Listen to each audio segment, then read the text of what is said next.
Okay, good afternoon. Welcome to another session of Lunch and Learn.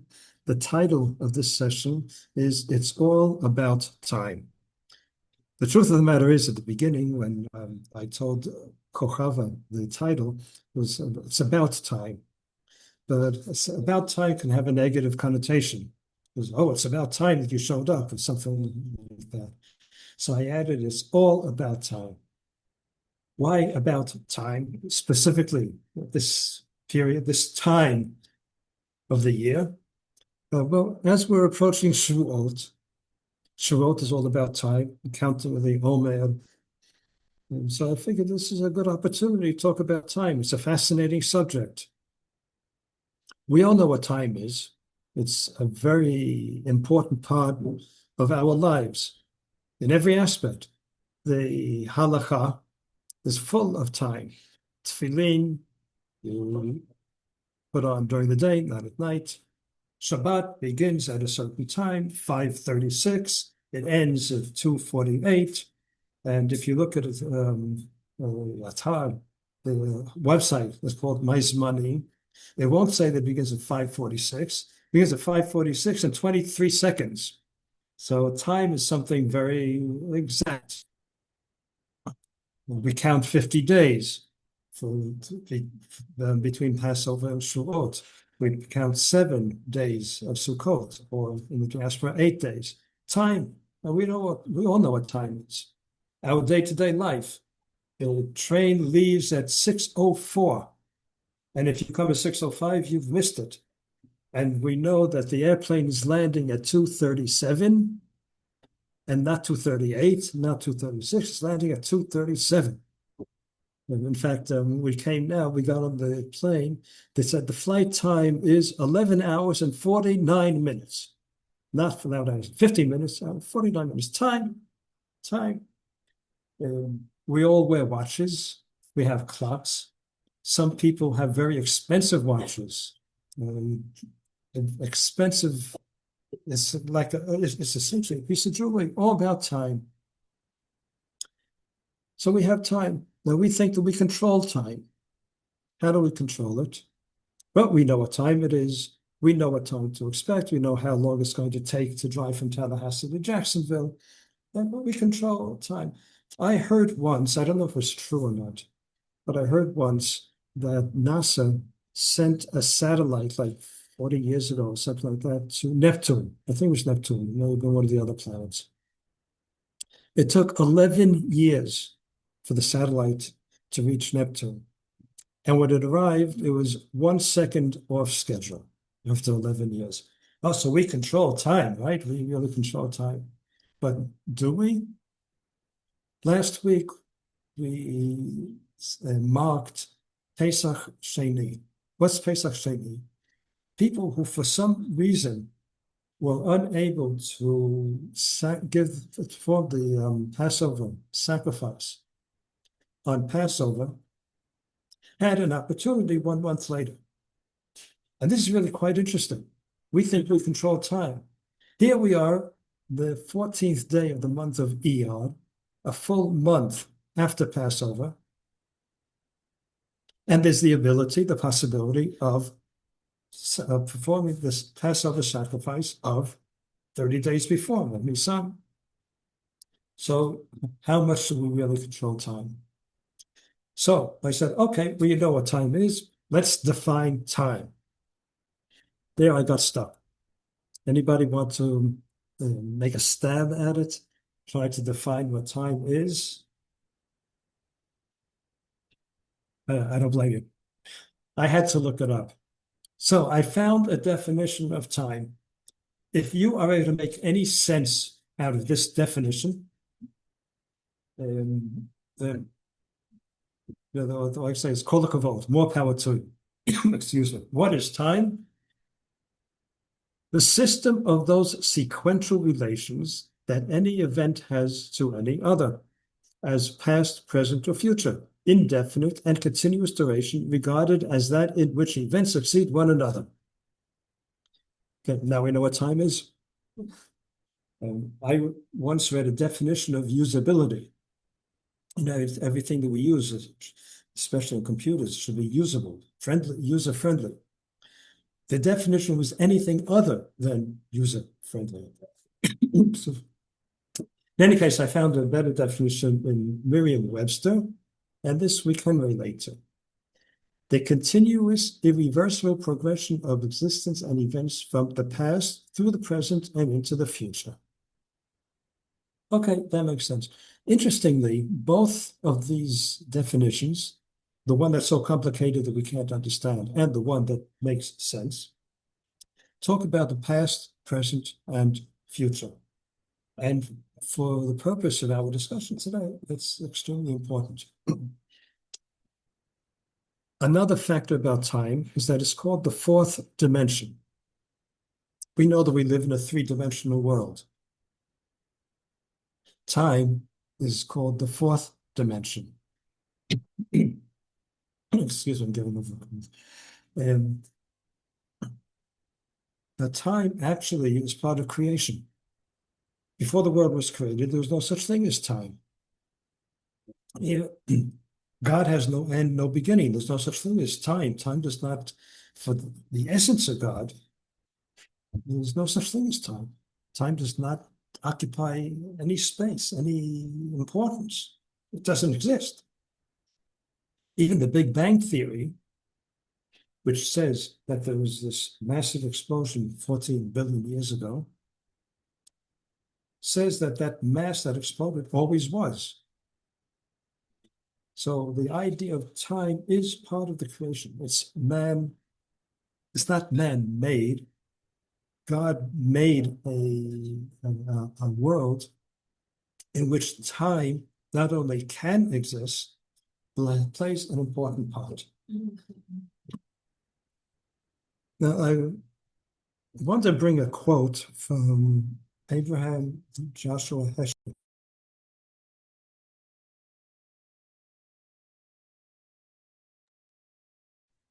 Abraham Joshua Heschel was a rabbi, a famous author and philosopher. He said one very powerful, explosive statement. He said, for someone without God, time is nothing but eternity in disguise.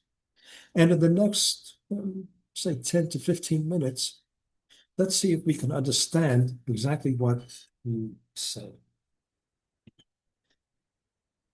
As mentioned before, the two definitions of time both talked about past, present, and future. Okay, present, what's present? Right now, right? What's present? In actuality, present does not exist.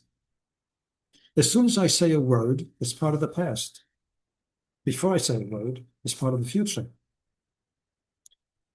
Not only that, but sound travels at a speed of, if I remember correctly, a little bit more than 1,000 feet per second. So if somebody is standing 10 feet away from me, and I say a word, in that split second that it takes for that person to hear, it's already the past. It's a split second in the past. There's no such thing as present. What is present? How can present exist? Either they have past or they have future. There's no such thing as present. To understand that a little bit better, take the corner, right? If I move the camera, see, over there is a corner, right? A corner. A corner does not exist. Why doesn't it exist? Because it's the meeting of two walls. The thousandth of an inch of the wall behind me is part of the wall. It's not part of the corner. The thousandth of an inch on the wall next to me belongs to the wall. It doesn't belong to a corner. There's no such thing as a corner. And so we're saying that there's no such thing as present, just as an example, there's no such thing as a corner. But it does exist. There is a present. There's a present now. When we talk to God, we're talking to God now. When we talk to each other, we're talking to each other now. The corner, well, of course it exists. I just showed it to you on the on the computer. It does exist.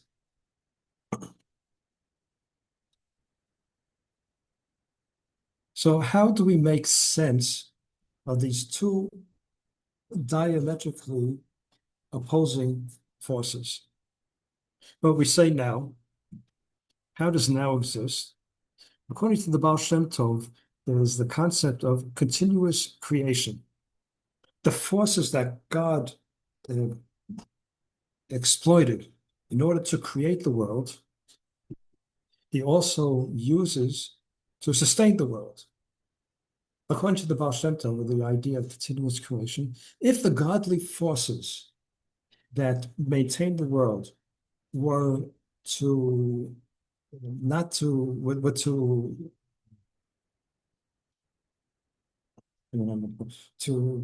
not to exist, to stop for even the slightest split second, the whole world would turn back to he was told in Voga. I remember exactly how it was, a nothingness, the total nothingness, not even universe, nothingness that existed before creation. So the idea that God created the world and then left it by itself and said, okay, take it, deal with it, do what you want with it, that's not part of Jewish philosophy. Jewish philosophy says that God is creating the world every single second, minute, a minute part of the second. That's present. So the present does exist. And what about the corner? The corner also exists. The Mishnah talks about how the corner of the altar. Okay, so it does exist. So we have two opposing forces. One says something doesn't exist, and the other says that it does exist. Now, how do we combine these two? How do we take two opposites and that they can survive or they can exist side by side in harmony? And for this, let's turn to the Psalms. Psalm number 148. The last verse is recognizable because we say it when we return the Torah to the ark after the reading. The last verse says, "V'yaram keren la'amo, tehila lako chasitav, livnei Yisrael am korovo, hallelujah," which translates as, I looked up the translation to make sure, I'm not very good at translating. I want to make sure that I'm exact.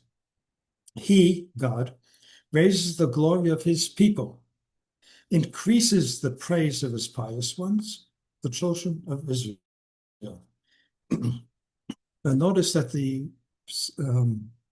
phrase says, "V'yaram keren la'amo." What is keren? Keren has two meanings. Keren is the principle, the primary thing. Even if you take a loan, you have the keren, which is the loan itself, and then you have the interest that you pay on the keren. Excuse me 1 minute.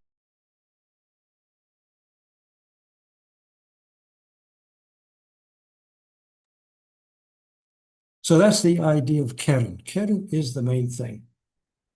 But keren has another meaning. Keren zavit means corner. And so here we have a phrase in the Psalms, written by King David, inspired by God, in which he uses the word keren, which has two opposite meanings. One is that it's the primary thing, the principle, and the other indicating a corner. She says doesn't exist. So here we have the two in a God-created idea of two opposites in one word. That it does exist. There's the keren, the important thing. The opposite, it doesn't exist. So how do we have these two opposites existing side by side in harmony? And this is the idea of time And this is the idea behind Shavuot. On one hand, we have the physical world. Yeah, it is. Yeah. See, I can see you. You can see you on the computer. You can see me on the computer. I can bang my head. It's physical. Mm. That's what's. On the other hand, we have a spiritual world. We can't see it. We feel it. We feel emotions. We feel love and hate. We feel anger and satisfaction. It exists. You can't see it. You can't even really define it, but it exists. But there's something more than that, because the pasuk, the verse says, "The Iyar and Keren," he raises the glory of his people, because the Keren is something that exists and something that doesn't exist at the same time. It indicates what the deep meaning of Shavuot is. Shavuot is the giving of the Torah. There is a level that is even higher than the spiritual that we experience. We can't fathom it. We can't define it. We don't know what it is, but we know that it's there. How do we know that it's there? V'yar and keren la'omo. That God raises up the existence and the non-existence at the same time to be something that higher than both. That is the idea of Shavuot. That's the idea of the existence and the non-existence, living together, existing together in harmony. That's the essence of, of Shavuot. And that is what time is all about. Time exists. Yes, see, I think we can see there's a clock over there. There, it exists. Time exists. But we just said time doesn't exist. It's created. So what do we do with it? What do we do with it? Then we can come back and understand what what Rabbi Heschel meant when he says, for someone without God. So like, okay, well, God exists. It doesn't exist. I don't really need him. I don't believe in him. Leave me alone. I'm in charge. Me. Well, great. With all my strength, with all my ego, I'm in charge, right? How do I know that I'm in charge? Well, look, it's 12 o'clock. The train is leaving at 6:04. I'm in charge, right? That's what you would think. But that's what it says. For someone without God, time, 6:04, Shabbat begins at 2:00, I don't know about 6:07, all that. Somebody without God, all that time, that doesn't really exist. That's eternity in disguise. We think that we control time. We think that we control ourselves. We think that we are in control of everything. But it's not real. It's not real. Just like time is not the it exists. We know we have time. We even gave definitions. But the real time is only a covering of eternity.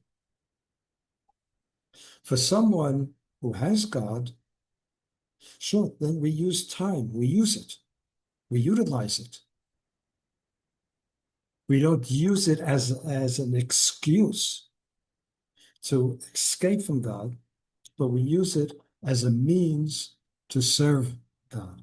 And that's what Rabbi Heschel said. For someone without God, you don't have God?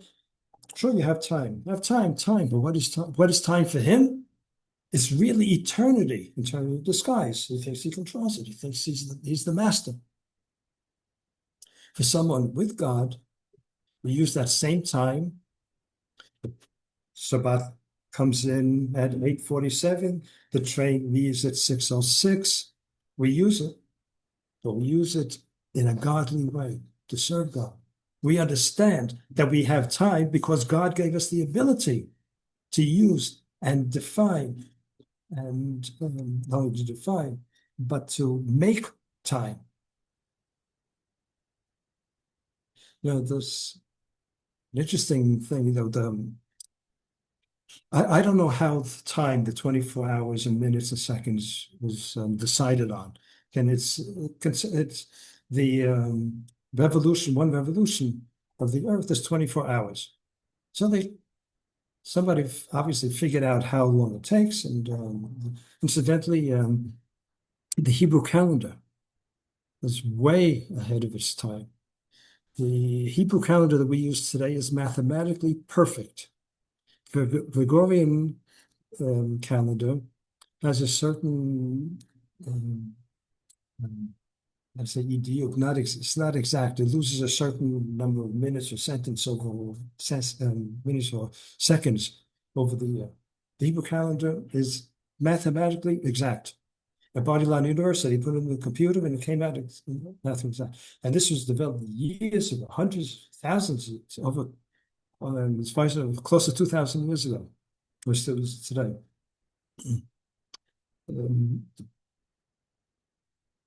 But in the original Torah and the Mishnah, it talks about how to divide. It doesn't give time. It doesn't say 12 o'clock, 3 o'clock, things like that.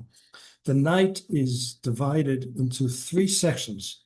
It's called three Mishnarot, three like the that's not sure how you would translate Mishnarot, but three equal sections. And each one is given a beginning, a sign for the beginning. So like the crow, how does that cockle crows? That's and then it gives something. It gives them the Mishnah gives a sign for how the night ends. So the question is, why do you need a sign for the night ends? It gets light outside, night is over. The Mishnah says, or the explanation is, because people can close their blinds and not know that it's light outside. As for this, so it's dark, everything is dark, everything is negative. Well, open the blinds. See, there's light outside. There's life outside. There's joy outside. Don't close yourself off. Don't close the blinds. Look outside. And so that's the idea that behind this. We tried to explain a little bit, try to understand a little bit of time. Does anybody want to mention anything? Questions, statements, disagreements? Thank you, Rabbi. We have a few minutes. I'd like to tell one story because of all the uncertain situation that is going on in Israel, and now we see for much of the Middle East and the world. The Sudat Mashiach, the Mashiach meal on Passover, I told a story. This can only be in Israel. For about 30 years, I've been participating in the Mashiach's meal in a synagogue that was established by Jews who came from Iraq. Now, I don't have, as far as I know, I don't have any Iraqi relatives or background, but Am Yisrael is one arm, one nation. And to give the idea of encouragement and talking about miracles, I had a friend, a neighbor, who was in Lebanon, one of the wars. And when they left in the morning, when the half track left in the morning, they put all the equipment and ammunition and things. There was no room for his personal bag that had his tefillin in there. The commanding officer said, "There's no room, you can't take it." He said, I'm sorry, I'm not leaving without it. So he put it somewhere on the half track, which was not very secure. And sure enough, as they go into Lebanon and over the roads and over the mountains, the half track hit a rock or something and jumped, and his bag with the tefillin flew out in the half track. Instinctively, he calls to the driver, says, "Stop!" The driver slams on the brakes, and just then, after a, um, a an artillery shell landed just in front of the half track, which would have hit them if they hadn't stopped. In the meantime, he got down and went off, got his bag, put it back on and says to the driver, "Okay, drive." They start driving, and another shell landed just where the traffic had been. The next day, when they're ready to go out again, the same commanding officer said, "Where is your bag with the tefillin? Without that, we're not leaving." So there is a guiding hand. There is, talk about miracles, talk about a guiding hand. The idea that we have a God that has our back, as they say, is what is holding us through these 2.5 very difficult years. I told that story, even though it happened some 30 years ago, because I said, what we're living through, there's no question that in the past 2.5 years, we've seen miracles. But together with that, there's a lot of pain. I personally don't want to talk about miracles now when there's so much real and severe pain. And so, but the whole idea is that just as the miracle of this half track 30 years ago continues today, and I have no doubts that we will continue to see miracles and that God will continue to watch over Israel and guide us through these difficult times. So I wanted to include, it has nothing to do with time, but I wanted to include on an optimistic note. Any comments? Okay, it's good seeing you again, and look forward to seeing you perhaps in Tallahassee after the wedding. And take care, keep well, and Besorot Tovot, good tidings to all of Am Yisrael. Keep well. Thank you, Rabbi. Thank Take you, care, Rabbi. keep well. Okay, all the best. Bye-bye. All the best.